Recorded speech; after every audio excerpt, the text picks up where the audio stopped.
Hey, good afternoon, everyone. Carm Capriato, Remarkable Results Radio, and another Town Hall Academy, the first one for 2023. Good to have you here. Oh, by the way, this was the gift from grandson Donovan. Look at that #1 Papa Cup.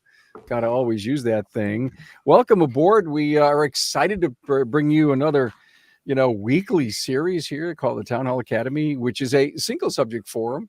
We tear apart a single subject each and every week with my panel. I'd love to introduce you to them right now. Frank Scandura, Frank's European, Las Vegas, Nevada, and coach with Transformers. Frank, good to see you, man. Thank you, sir. It's great to be here. Yeah. Al Wright, John's Automotive, Cedar Rapids, Iowa. Hey, Al. Hi, Carm. Good to see Thanks you, buddy. for having me. Oh, I'm glad you're here. And Jimmy Alauria, 3A Automotive and Diesel Repair, Phoenix, Arizona. Hi, Jimmy. Hello, sir. Thanks for having me. Happy New Year. Hey, we're great. We have that bad microphone issue again, Jimmy. Every time you speak, we get some bad vibes. So I'm going to ask you to see what you can do at your end. And we'll kind of have to try to mute you. If not, it's going to be awfully noisy. Hey, thanks so much to our great sponsors here on the show. Does anyone really enjoy playing phone tag? Well, the callback will come back at exactly the worst time. Instead, share repair orders in any level of detail via Shopware's exclusive messenger platform with a live chat. Absolutely. On the web at getshopware.com. And did you clean the fuel tank the last time you replaced a fuel pump? Yeah, clean the fuel tank. Contamination buildup in the tank not only impacts the vehicle's performance, but it can also damage the fuel pump. Clean the fuel tank in 5 minutes with Delphi Technologies Fuel Tank Cleaning Tool. Learn more from my friends at DelphiAftermarket.com. Hey, if you're watching on YouTube, please subscribe, give the video a thumbs up, and thanks. Yeah, and if you're with us on social media, please share this, have some fun chatting about what it is that we're going to talk about today. Forget the past, focus on the future. Here's the talking points that I hope we cover, and the reason that you're here listening. The past, everyone is familiar, like your favorite sneakers, and you want to put them on because it's comfortable. And sometimes having that comfort doesn't make you a better leader or grow a better business. So we believe inside our hearts that our habits are probably good. And all of a sudden says, wow, I got through the day and all that good stuff happened. It may not necessarily be good. They may be bad habits. And great leaders know how to stretch to learn new ways. We hope to cover that today. And how do things just last from last quarter into next quarter, and you just may be on a straight line and not really looking at your numbers and looking what necessarily is good and is up. And are we ready for creation mode? Are you a perpetual student? And are you ready to, put your business into a brand new zone? So let's start with Al. Al, I want to give you the first discussion point. We have to take care of ourselves. And I think that's a critical component to looking in the future. Are we strong? Are we healthy? Are we mentally fit? And all of that makes for good leadership. 100%. As Carm and I have talked several times, a few years ago, 3 years ago, I guess it was, at 48 years old, suffered a heart attack.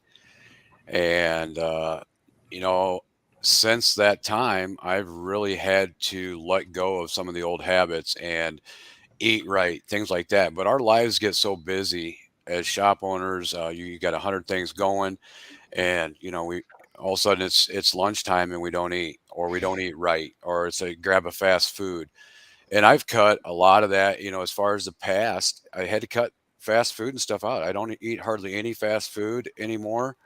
Um, but we really need to sit back and think, are we taking care of ourselves? Because if we're not taking care of ourselves, as I went through, I thought I was in great shape. And it hit. And the next thing you know, I've got shop owners that are friends of mine throughout the Midwest Auto Care, things like that, that are offering to run my shop, things like that. But it's one of those deals that we kind of take for granted. I'm okay. I don't maybe not feel right, but I'm okay. And physically, we're not. and it's a tough deal. It's a tough deal to go through. I was 48 years old and went through it. And, like I say, letting go of the past, them old habits, the things that really we don't think about every day. So basically, the title of this show is Forget the Past, Focus on the Future. But in your particular case, the past and what happened to your health is paramount to the things you're going to do. So I'm not saying that we have to forget the past, maybe forget about where we got and how maybe we're struggling. But from a health perspective, I think we got to pay attention to that, right? Yeah, you just you just make some changes. It's like you once something like that happens, I can tell you firsthand that it really is an eye-opening experience, and you really think, man, maybe I should be doing this. Maybe I was one that I thought I was on my feet all the time. I'm up at 4 o'clock in the morning. I'm at the shop. I'm walking through the shop. I'm go, go, go all the time. I've got 3 children that I'm at their activities. And I thought, okay, exercise. Do you exercise? Yeah, I exercise. I'm walking around the shop. Well, that's not exercise compared to, what the doctors think. They want you on a treadmill or getting your heart rate up enough that it's, and, I wasn't overweight. I wasn't, it's just the things that you don't think about. Okay, focus on the future. Be healthy, Frank. Do you agree to that? I do. And then as I get closer to 100, it becomes more of a forethought. Stop a minute. I'm sorry. I am so related to that. Right. Closer to 100, closer to the end, right? Well, I did the tape measure exercise, Carm, with my wife, when she was looking at concert tickets and said, no, they're too expensive. And I went and got the tape measure out. My island in my kitchen's 10 feet. And I said, here we are. Let's be generous and say 85 is the end. Point on your age. If not now, when? And, it was very eye-opening for her. And so I've been trying to lose weight for a couple of months, and I thought I was working really hard at it. But then I realized that wishful thinking doesn't count. I'm really not working that hard. And so I think 23 has to be the year where I really make a big difference. So our church is starting a fast next week. I'm going to use that opportunity to reset and then, let's get things rolling here. Wow. And here's the perfect example of every single person has something going on in their life you have no clue about, right? So, Al, hear that stories and having family members are very concerning, should be to everybody. And here's the forget the past part, right? Don't focus on, and I'll use you as an example. Oh, I had a heart attack. I can't go out. I can't go for a walk. I can't do this, right? That's not forgetting the past. You forget your limitations and do what you have to do to be healthy and move forward. Exactly. What a great point. What a great point. Jimmy, you're on the young side of 50, I bet. Yeah, I'll be 48 this year, 47. See, Yeah. I'm a good guesser. Just barely. I'm a good guesser. Gee whizzers. So we've got a senior statesman's here. Al kind of about the same age as Jimmy, right? Yeah, I'll be 51 in March. All right. So you guys are midlife. I mean, we would have never thought years ago that 50 would be midlife, Frank? Well, No, as Frank said, I looked at it that way too. I said, now that I'm 50, I'm there's a lot more people on the underside of 50 than there are on the overside. So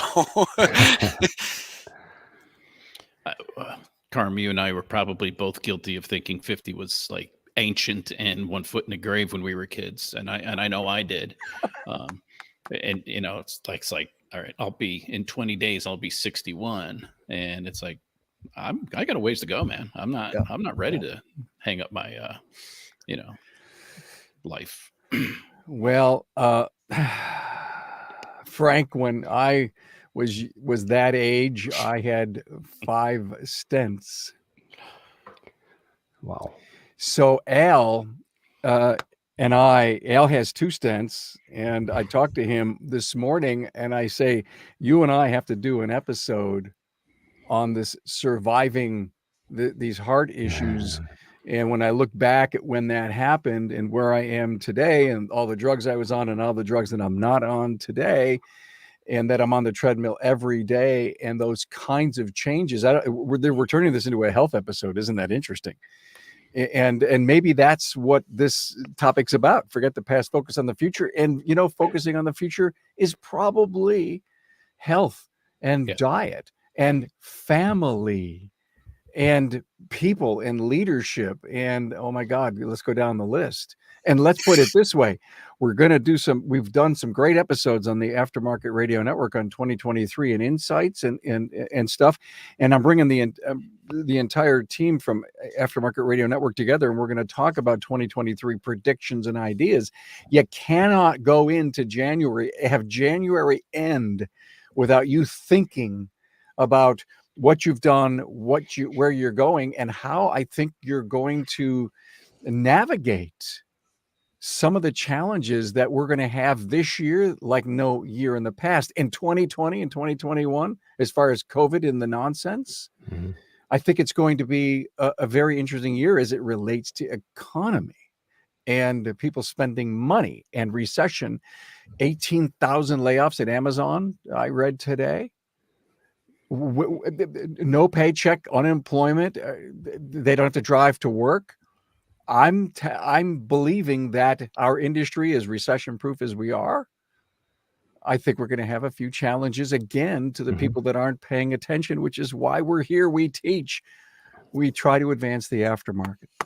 So, Frank, the future from your perspective and paying attention to technology today, it seems to be traveling at such a fast pace. Faster than ever before in our lives. I can remember when electronic ignition first came out, and then the next big thing was, like built-in voltage regulators and electronic things coming and trickling in, and things are happening so fast now. It's really difficult to keep up with it, to the point where if you don't have a subscription to the right information, you're going to miss out on service bulletins and parts updates and be in a world of hurt. We just did a camshaft on a Volkswagen that was updated, but the information that we had didn't show that the solenoid bolt was opposite threads in the updated camshaft. So, here we are wasting time chasing our tails trying to figure out what went wrong, just to realize that we had missed something somewhere, or somebody missed something somewhere, whether it was the manufacturer forgot to mention it or something in the parts information. But that's just, we're in this world of there was nothing wrong with the way we built it before, so we just made it better with the manufacturers, and I think they're trying to make it really difficult on the aftermarket because they're being forced to do all the right to repair stuff coming up and access to information.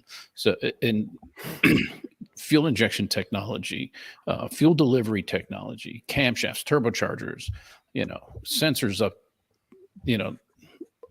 things that I never could have imagined, right? Oil pressure sensors on, pulse width modulated oil pumps. I mean, it's just mind-boggling. Start technology. What are we going to see in that? It's just so much going on. It happens so fast that we really have to be more aware of it and more prepared for it. Let's just talk about the future, Jimmy, when it comes to our people, the old lean and mean idea. I mean, come on, that I don't think you can live with that anymore. Yeah. It's, the industry has changed. And, as I grew up and when I started in this industry 23 years ago, it was, you had to keep the whole model was, one or two people in the office, 4 or 5 people out in the back. And I just don't see that model working anymore. You need too much support staff to, number one, deliver the customer service that's expected, of us in the industry. Having a service advisor, we don't have just a service advisor anymore. We've broken that piece up into 4 different positions.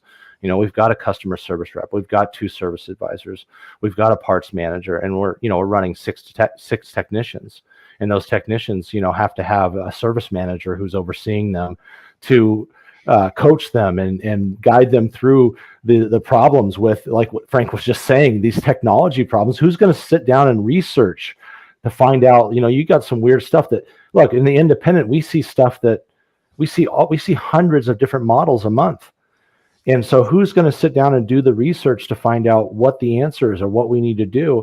You can't, we still work on a hybrid flat rate system. You can't expect somebody who's working, on a commission basis to be able to do that research and have all those answers. So it is quite a different model today on what is actually going to make a shop function and get these guys to produce what we need them to produce in order to be viable. Yeah. I got to ask you a question. There's people sitting on the sidelines listening, driving, in their shower, whatever they do to listen to this show. And they're probably saying, Jesus, Jimmy, you're not making any money having that many people. And so I want to ask an important question, and that is, you didn't hire them all at one time. You probably brought on somebody, assimilated them into the business, figured out how to make the money you thought you were going to with them, and you kept growing and adding and growing and adding, but never stopping to sacrifice your profitability. Am I right? Exactly. The thing is you got to start looking at, like, okay, we should know our break-even point. And you add somebody, let's say you add a service advisor. So you add another 10% of overhead. Okay. Well, looking at that, if you add that person, a service advisor should produce at least 10 times what you're paying them. And what I started looking at was not necessarily the cost of that service advisor. If let's say it's $80,000 a year, it's not the cost of the service advisor that we should be focusing on. The biggest expense in your shop is not that cost. The biggest expense in your shop is the difference between what you are currently doing and what you could or should be doing. So you start adding that number up. If you added another service advisor, to your team, could you do another $20 or $30 or $40,000 a month in sales? And that guy that costs you $6,000, $7,000, $8,000 a month, now all of a sudden, doubles, triples the revenue. The numbers take care of themselves on that. Makes all kinds of sense. Guys, let me challenge your thinking. I want to add a parts person. How do I justify that person? Same way. And I teach what Jimmy's talking about. You could get out of your small thinking, first of all, right? And stop saying, I can't afford to, and then fill in the blank. If I need to add a parts person, what is that pay going to be? Let's say I'm going to use round numbers, 50 grand a year. If I divide that by my gross profit percentage, it'll tell me how much I need to do in sales to get that revenue. Step one. Step two, I take that number and I do a little bit of math, and I know we all hate math, and I can figure out how many more hours I need to produce to get to those sales. Same staff. Now, unless your guys are already ripping at 70, 75 hours a week, which I doubt, because you're thinking of a parts guy to help fill in gaps and make things more efficient. It's not hard to realize that if the techs have the parts quicker and they have the right parts more often, I can get a couple more tenths per job in efficiency, and that will more than pay for this additional staff. Yeah, and I look at it too. Like I learned the parts manager position because a few years back, I'm not a technician, and I never, was a service advisor for more than a few months at a time, and I had to sit in the hot seat. And all of a sudden, I'm trying to do estimates, and I cannot get an estimate done because the phone's ringing. People are walking in the front door, and how long does it take to get the right part for the job, get it delivered, make sure, because that's part of your efficiency. Yeah. You start looking at that parts manager. They're full. Our parts manager is full-time busy between ordering parts and getting everything estimated in a timely fashion, getting the parts there, to arrive on time. Now, all of a sudden, you throw in the fact that you're trying to grow your company, and the customer walks in, or somebody, that service advisor, look, we might have to spend 10, 20 minutes with a new customer to get them to come into the shop. Well, if that conversation's going on and you've got two technicians in the back waiting for that estimate to be put together and those parts to be ordered, which one is he supposed to do? So, there's hidden costs here in not having an organization set up so that you have support staff to keep the things rolling. I got a great idea. Al, hold that thought. Let me share this with you, because I'm always I've done this in my business in the past. Turned off the lights, put on the night lights, and stood around and rewound the day in my mind. What was going on? What were bottlenecks? How did it flow? And all I could think about is you're on the phone for 10 minutes, convincing the customer to make an appointment or to come in, and the business is on pause.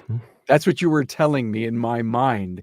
I was envisioning if you were just going down on the floor and watching what's going on and realize they're not working, you don't really know what the big pause is doing to like jam up the highway at rush hour traffic. And to a point, can you put a dollar number on it? You sure can, Frank, because you can look at the efficiency numbers, right? And your point was great. If I could get a tenth or something here, I could pay for this individual because now instead of doing 10 cars a day, we did 15. It's just math. It's really, really simple math.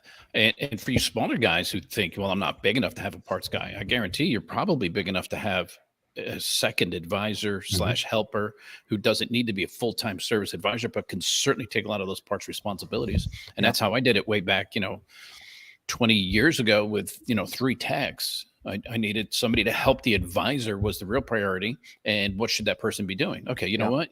If you ordered the parts and you checked in the parts and you made sure the cores are being returned and you made sure those parts were delivered to the technician's shelf, that should help everybody. And then that was kind of an accidental discovery for me on how much more efficient we could be.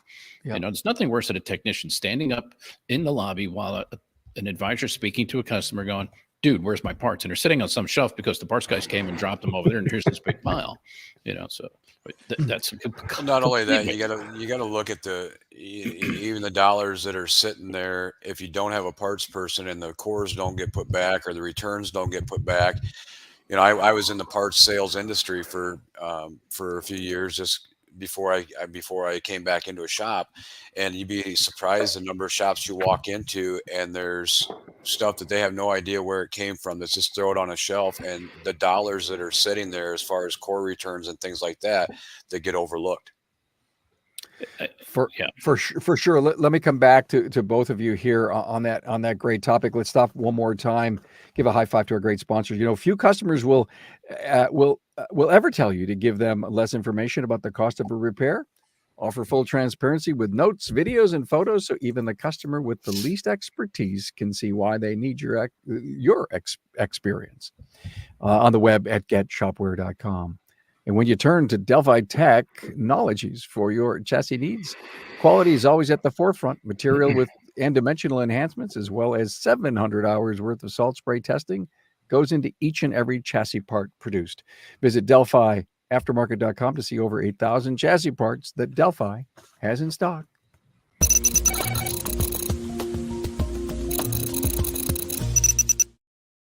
Hey guys, I love where this is going. I think we've taken a left and a right turn. And you know what? When I get together with you guys, because each of you are great in your own right, in your view of the industry, your willingness to help the aftermarket, I'll just let you guys go. So, Al, I know that you had a few things to say. Wanted to just remind everyone. I know you have a passion of not being afraid to change. Yeah, you just when we get a lot of us get where, as I said earlier, we have these old ways of doing things, and I've always said my way is not always the best way, or my ideas aren't always best.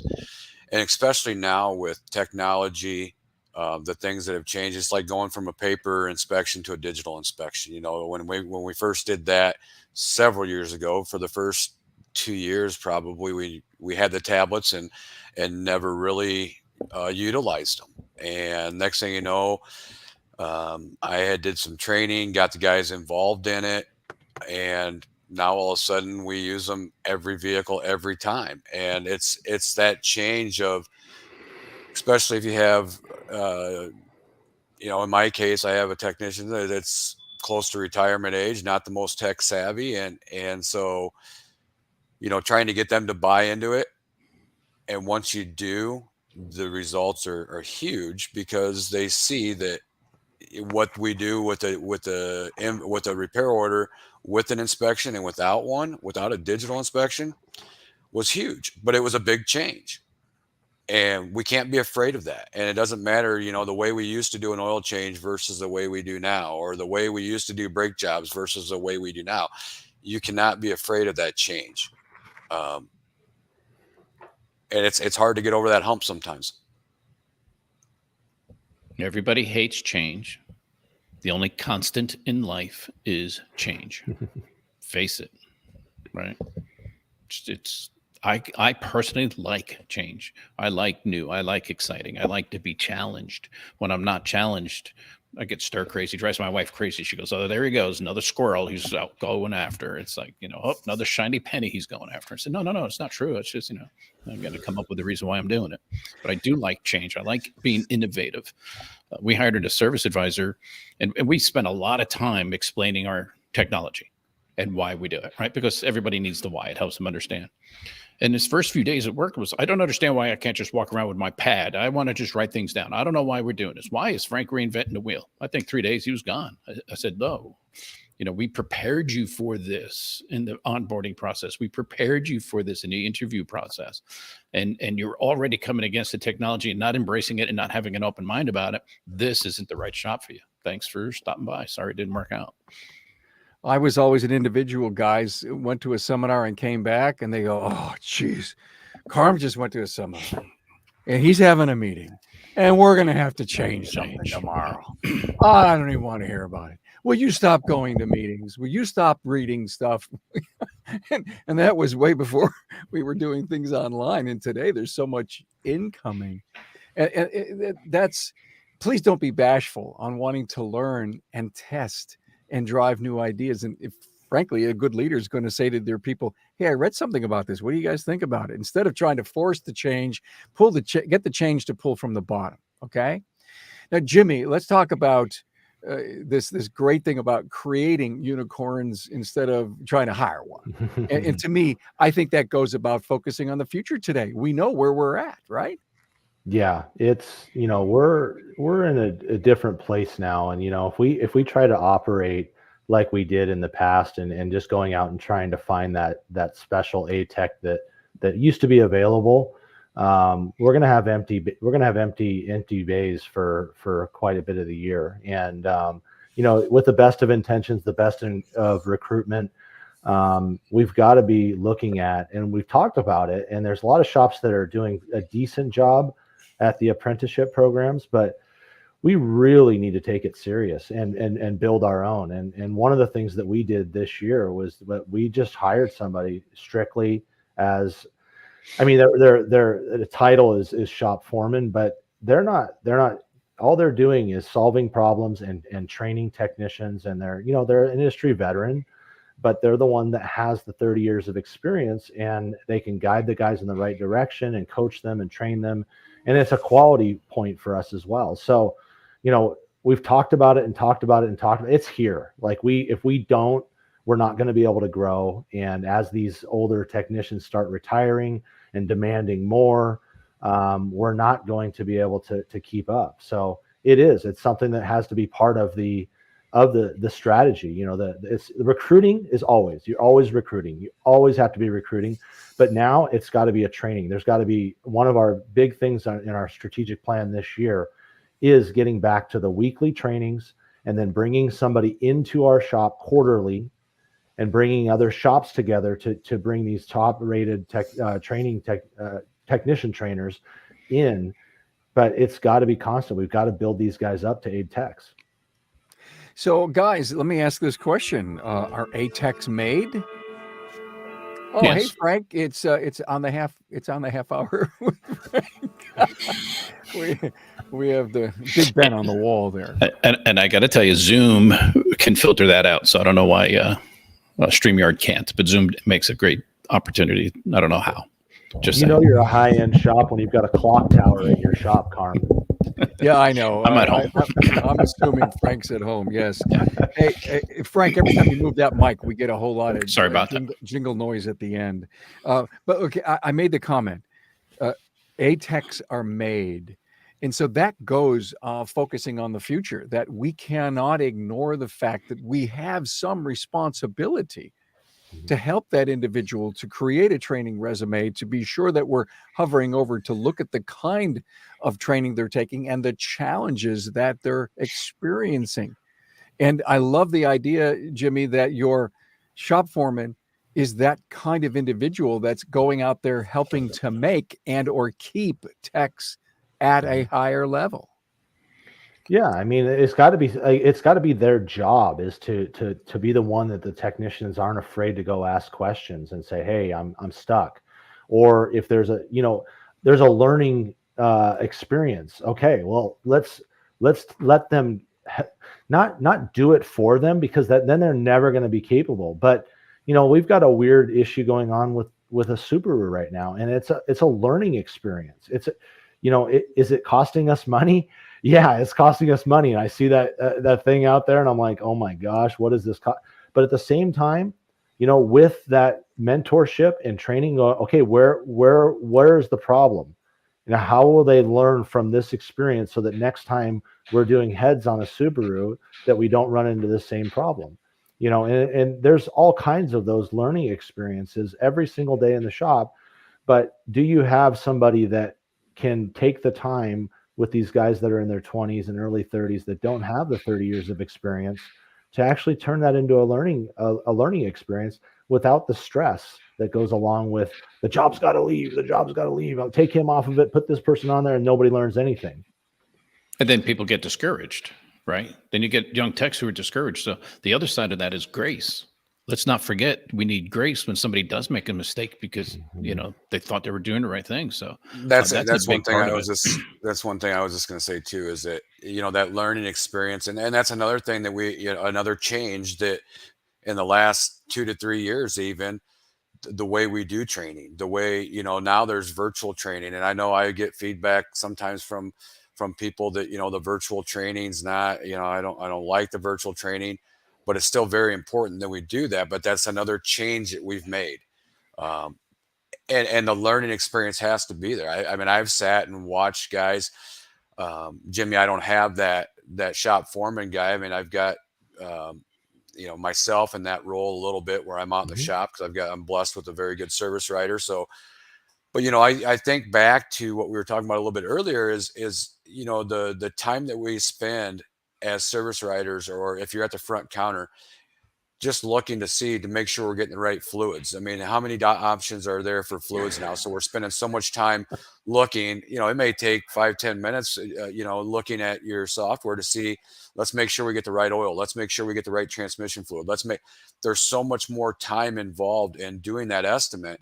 So, if you don't have that shop foreman, I've had experience myself where I knew one of my technicians was making a mistake, and it was kind of a joking matter afterwards. But he said, "Did you really just sit there and watch me do that?" And I'm like, "Yeah." And he goes, "Why would you?" And I said, "Because did you learn from it?" He's like, "Yeah, I'll never do it again." I said, "Well, that's why I did that."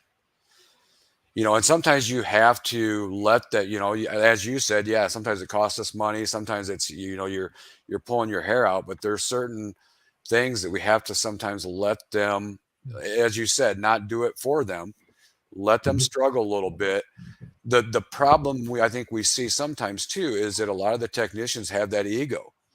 So they're afraid to ask for help. And that's one thing I've always said. I have to have a very open door policy and be very open-minded. I did some substitute teaching at one of our community colleges, and to see those kids come in, first year students, that it may be the first time they've ever, and I'll never forget it. They opened up the toolbox and they're like, wow, but they're guys that are getting into this. We all have to start somewhere. Mm-hmm. And it's how you learn and how you mold that person from being a general service tech to an A tech. Yeah. Hey, thank you for that, Al. I appreciate that. And this whole fluid thing, what's interesting is we have an episode coming out on the 17th of January with the people from Ortho. Anyone heard of Ortho yet? Yeah, we use them. All right. So, Frank, I think you were one of the guys in the early days that were working with them. I mean, I find it so interesting is, hey, Ortho, what's the fluid that goes into this particular vehicle? Wow. Let me see. Let me take my mouse. Let me navigate here or there, or just ask someone, kind of, if you will, like Alexa, and just speak into, and ortho has this automotive intelligence built in. Wait till you hear that episode. It'll be great.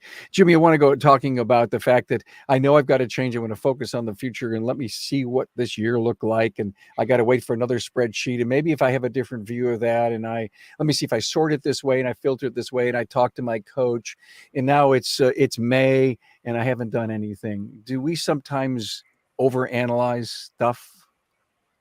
Yeah, I think that, I mean, I could say that I'm probably, one that is guilty of that, and wanting to prove things out so conclusively that, you get into that point where you're paralyzed in making decisions or taking a chance on something, instead of just looking at the numbers and saying, this makes sense, I mean, just even if it's for, somebody that you're looking to hire, it's like,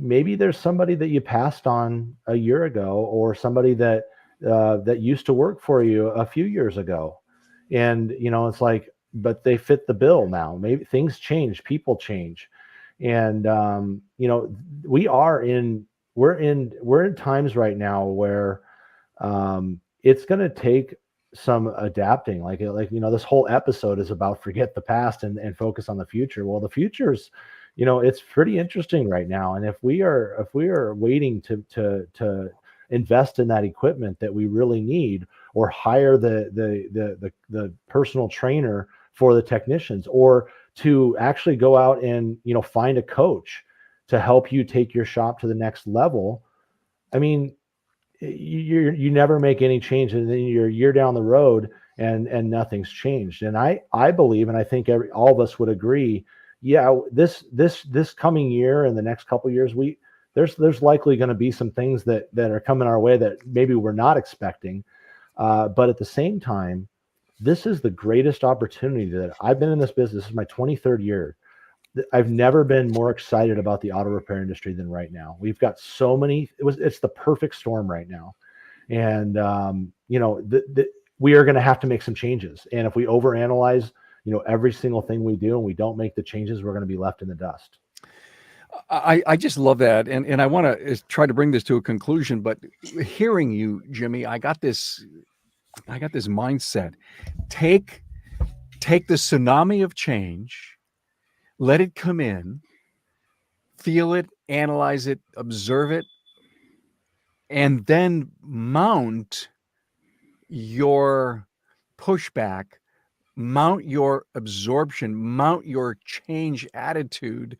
Don't say, every time something happens, time something change puts you in a place you don't want to be at.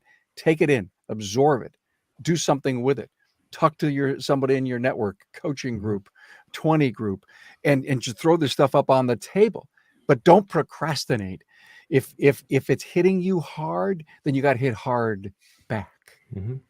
And the truth is that we get stuck in losses, and the past is why we won't make a decision. But if you really think about it, you think about it from yourself as an owner, as a manager. 99% of the time when you make a decision, it's the right decision. The things that stick to you, the things that are sticking to you in the past, are those 1%, 2% times that you made the wrong decision. You hired the wrong person. And that's what we got to get our attention off of the wrong decision and think about all the right decisions that we've made. So much great stuff in this episode. Thank you so much for kicking off 2023 with a great topic, great title that we didn't necessarily live up to. But guess what? I think in essence, we covered it very well, guys. Last call. I'll go Al, Jimmy, and Frank. We'll go around the room. Al, any final last call at the bar here? I just want to say, that as Jimmy was, one thing I just kind of picked up, that something that was a very good friend of mine, a fellow shop owner that a lot of has kind of said to me a long time ago, that has always stuck, is do something. It's better than nothing. Yeah. If you don't do, even if it's wrong, do something, because we all, like Jimmy said, we always can dwell on the past and think, maybe I should have hired this person, or maybe, man, I hired the wrong person, or I did this, or I did that. And, it's never too late to change and do something. Don't do nothing. All right, there's the overused term, hire slow, fire fast in that particular case. Jimmy, Yeah. any I final love word that, on Al. Frank? Yeah, I think right now it's the time to get engaged in your business. Hire that coach, get involved with your local associations, whether you're with ASA or your local organization, go to the conferences and get really engaged in this business right now. It is such a great opportunity. And that confidence that you get from those things and networking with other shops that are feeling your pain, the confidence that you have as an owner, as a manager, you're going to pull in the right pieces to the puzzle with that confidence. People are attracted to confidence, and now's the time to really hone in those skills. Yeah. So agree with you. Tracy and I are going to be at a conference, the Institute's Summit, January 31st through February 3rd in St. Petersburg, Florida. We are theinstitute.com. Is you can get all the information on that. We're looking forward to that. Frank Scandura, I will give you the last word here. Thank you, Carmen. Appreciate it. Forgetting past hurts, kind of touched on that a little bit. We can get so bogged down, and I call it our box of rocks, right? I have a sister who has a box of rocks, and every time something comes up in her life, for the reason she can't move forward is this rock happened to me. Oh, don't forget this rock happened. Hey, this rock happened to me. And it really comes down to put down your box of rocks, step over and just move on. Forget your past hurts, forget your past mistakes, forget the things you've done in the past that were painful or expensive. And like Jim said, it's the vast majority of what we do, we did well. So just don't be afraid. Don't be afraid to make the decision. And sometimes it's a hiring decision or a termination decision. There's times when you have to decide that they're just not on the right seat on the bus. Yeah. And no matter how hard I try to get them in the right seat, it's just not working. I've got to pull the trigger and just move forward, make it happen. Look, there were a lot of strategies and great theories here. Let me see. What was that math problem? Let me see. It's going to cost me this much divided by my gross margin. There's my break even on that hire. If you want any of that stuff, believe you me, Frank and Jimmy and Al would be more than happy to get on the phone, do some email chats with you, and help you through any of the think that happened on this particular episode. I thank you so much, Frank Scandura, Frank's European, Las Vegas, Nevada, and a Transformers coach. Al Wright, John's Automotive, Cedar Rapids, Iowa. You got some snow out there, don't you? Yes, we do. Not much. A lot of it's melted, but it's still chilly. All right. And Jimmy Alauria, 3A Automotive and Diesel Repair in Phoenix, Arizona. Thank you so much for being here. Our legacy is to continue to constantly advance the aftermarket. So thank you for your contribution, and to you, my listener, for listening every week. Thanks. Bye. Have a great day.